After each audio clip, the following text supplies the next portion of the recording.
Hi everyone, my name is Charlie and today I have the mid-year book freakout tag. This has become a staple on BookTube over the last few years, and as such I cannot remember who created the tag, nor can I remember whether I did this last year, whether I did the mid-year check-in tag, or whether I did both, but it does not matter. This is a tag in which we talk about what we've liked and what we've disliked over the first half of the year. Most people have been putting out these videos early. However, I chose not to do that. I waited until we were in week 26 of the year before I even started recording it, because that's just the type of person that I am.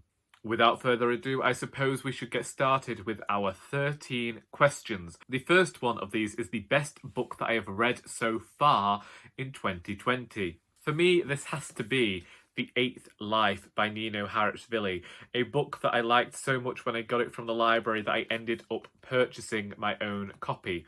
Albeit this copy did come where someone had cut through not just the dust jacket, but the actual cover of the book. So I'm definitely going to know that this book is mine because it's more likely to fall apart. One day I'm going to be able to have a pristine book delivered to my house. Just wait. What is this book about? Well, firstly, this book is a generational family saga set in Georgia over 100 years, showing the various wars and political uprisings that have happened, but centres it on one family. From the beginning, we know that this story is being told from the modern day, looking back to the narrator's great-great-grandfather, who was a chocolatier. And there is a question throughout whether the hot chocolate that her great-grandfather made actually cursed the family. And every time a member of this family consumes this hot chocolate, something bad seems to happen to them. Is it a cursed hot chocolate, or is it just the times in which they are living? Are we always going to repeat the mistakes of our ancestors? This book is 934 pages long. It is an immersive, brilliant story, and I think that Charlotte Collins and Ruth Martin have done a fantastic job of translating this book and managing to create a book that is filled with emotional moments, and where even the most graphic moments never feel gratuitous. They always feel like they're being used to push the story further and to emphasize to the reader why characters are going to change over time.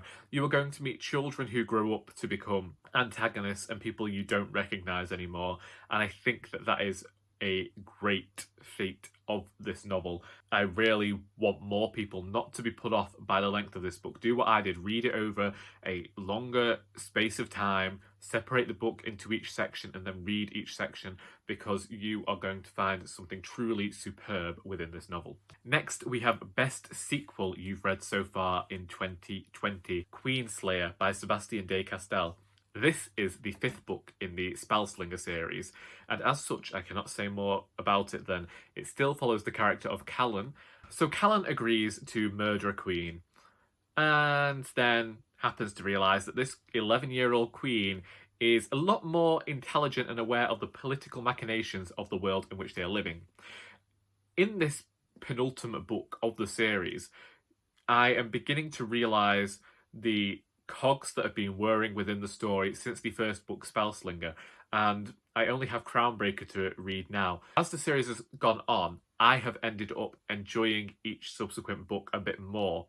I would now be interested to go back to Spellslinger once I've read the entire series and see just what Sebastien de Castell was getting at, because I'm sure it's a lot smarter than I realised. He has this great way of writing that is action-packed, and it happens to be funny, but he doesn't shy away from also putting his characters in mortal peril. And I, as a reader, feel as though Callan will appeal to a lot of the young adult men who might be reading, because he is known for making mistakes and he's incredibly human, and I think that he might resonate a lot with people. Next, we have new release you haven't read yet but want to.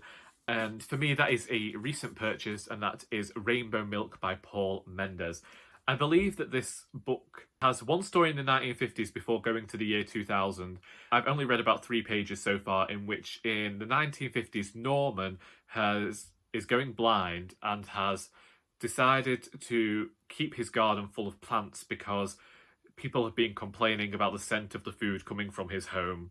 And he's trying to be the least intrusive he can be because people are already going to be looking down on him because of the colour of his skin. Then I believe that we've also got discussion of sexuality with the story of Jesse in the year 2000.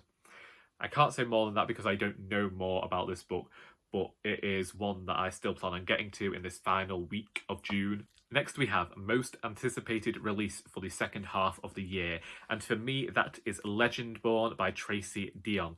Legendborn sees this character of Bridget. After the death of her mother, she decides to remove herself from her previous life, and a residential scholarship to a university comes up. Then she witnesses a magical attack and discovers a secret society of people called Legendborn, who are descendants of King Arthur. Apparently this is going to go into Arthurian legend, but set with a black protagonist in America. It seems like the YA fantasy that I used to like to read, and honestly, I've been looking for more fantastical recommendations recently. What I can see from this blurb is that, similar to City of Bones, someone wants to wipe Bree's memory of seeing this magical attack. It transpires that she actually has her own magic, and now she has to decide, does she want to use her magic to take this secret society down? Really looking forward to this one. Next, we have Biggest Disappointment, and for me, that is The Binding by Bridget Collins. I had really been looking forward to this book and its take on books being receptacles of memories. I didn't expect it to be this memory loss plot, and I feel like at the end of the day it was just a straightforward love story where the writer didn't want to go whole hog and give us a gay love story, but she also didn't want to go the whole hog and give us a proper fantasy story. She was kind of in the middle of these two genres of fantasy and romance, never really properly entering into either, because I felt as though she was being too safe. Wasn't for me. I do have an entire video about that book that I will leave a link to. Next we have Biggest Surprise. That is Riot Baby by Tochi Onyebuchi. And the reason that this has surprised me is I didn't give it the most favourable review when I read it back in April.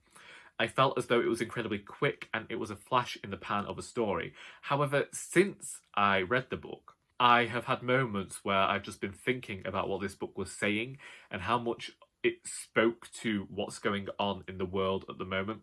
It does feel like this great polemic, and I did enjoy the writing style. And when I read this book, I did not expect it to linger as much in my mind as it has done. I suppose it goes to allowing ourselves to think more about a book after we finished it, because I read a lot of books in April over this one weekend, and this was one of those books. In reading so much in a short amount of time, you can be forgiven for forgetting certain books or certain aspects of books. But I found that I remember this one more, and I vividly can picture scenes in my head which I couldn't necessarily do with others. So this is one that I would like to revisit, and I did say at the time that I would be interested in reading more long-form narratives from the author, because I do think that their writing is particularly good. So yes, this ended up surprising me in the best of ways, really. Next we have favourite new author, debut or new to you. And for me, this is David Mitchell. I have read Ghostwritten and Cloud Atlas, both by the author, and both use short stories about different characters to create these longer form novels. I didn't know what to expect with Ghostwritten, and I do think that I probably prefer that to Cloud Atlas, but I'm holding Cloud Atlas up because I also think that this is his more famous work, and I think that I could see what the author hoped to achieve with Ghostwritten, and I think that he began to gain a better sense of how to do that with Cloud Atlas. These are books which will cover huge expanses of genres and characters, and I found myself somewhat in awe of the craft of the writer, thinking he must have been incredibly smart. And then I was looking at his age and making myself feel incredibly sad, because when these books came out, I believe I was actually a similar age to the author, and I do not think that my mind could produce either this or Ghost Written.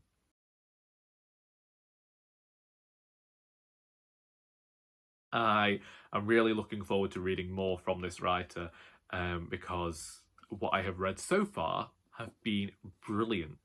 Next, we have newest Fictional Crush.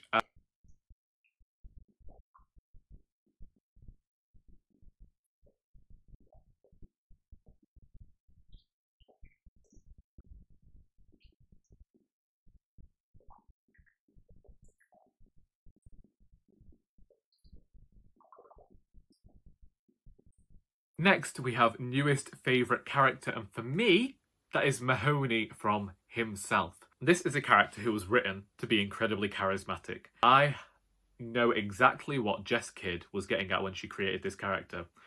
Himself ended up being one of my favourite books of this year.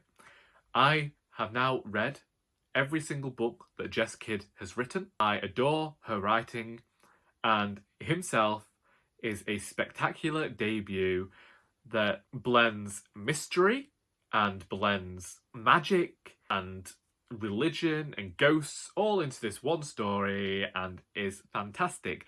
And Mahoney in particular is that rugged Heathcliff type that we saw popularised in the 70s and the 80s. In fact, it's probably still popular nowadays, where they are somewhat misunderstood. You know that they've come from a bit of a rough background, but you just can't help but find them charming.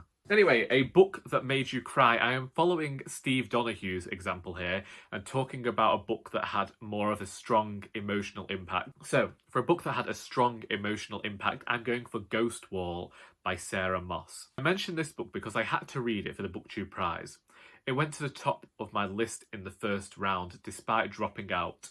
The reason that I included this is because I had to read this book in one sitting, because the entire time I felt so tense whilst reading it. Every sentence seemed to have been picked to make me feel more tension, more fear for what was going to happen to this character. Having read this book, I put it down and ended up sad for quite a long time, because it reminded me of aspects of my youth and things that happened that I wanted to forget and that I don't like to dwell upon. And I think that since it triggered such an emotional response in me, that's perhaps a sign of good writing. Next, we have a book that made you happy. For this, I went with Legendary Children by Tom Fitzgerald and Lorenzo Marquez. This is the first decade of RuPaul's Drag Race and the last century of queer life. The reason this book makes me happy is because it exists. It talks, I mean, obviously we know I'm a fan of RuPaul's Drag Race, but I could always do with educating myself more about queer history. And this book helped me to do that. This is the starting point. This is an introduction to queer history, and it gives you a lot of resources to go and check out after you've read this book to, again, educate yourself. Whilst this book is dealing with some very heavy topics indeed, its mere existence makes me happy. And then we have most beautiful book you've bought so far this year or received. For this, I've gone with The Mercies by Kieran Millwood Hargrave. Witches, Norway. Haven't read it, but I did mention this book in another video where I talked about beautiful books, and this is probably the most beautiful cover that I have acquired this year. Can't speak for the contents though. And the final question is, what books do you need to read by the end of the year? My answer to this is the same answer I give every year, and that is, there are no books that I need to read by the end of this year. Of course, I have some that I've included on TBRs, and I've noticed that when I make a TBR each month, that's just the books that I want to read at that moment. And I'm beginning to think maybe I should just create 6 monthly TBRs that will talk about the books that I want to read for that half of the year. Because I'd never stick to a monthly TBR. There are a few books that I would like to have read by the end of the year, being The Bone Clocks by David Mitchell, The Mercies, that I've just shown you. I would like to have read Natives by Akala, and basically any book that is unread on my shelves is a book that I would like to have finished by the end of the year. But I don't pressure myself into thinking that has to be read, otherwise you're going to feel bad, because that just doesn't help anybody. So that's my answer for that. I know that one thing we ask people to do with these videos is to tag people, but quite honestly, I don't want to do that, because I don't know who is going to create one of these videos.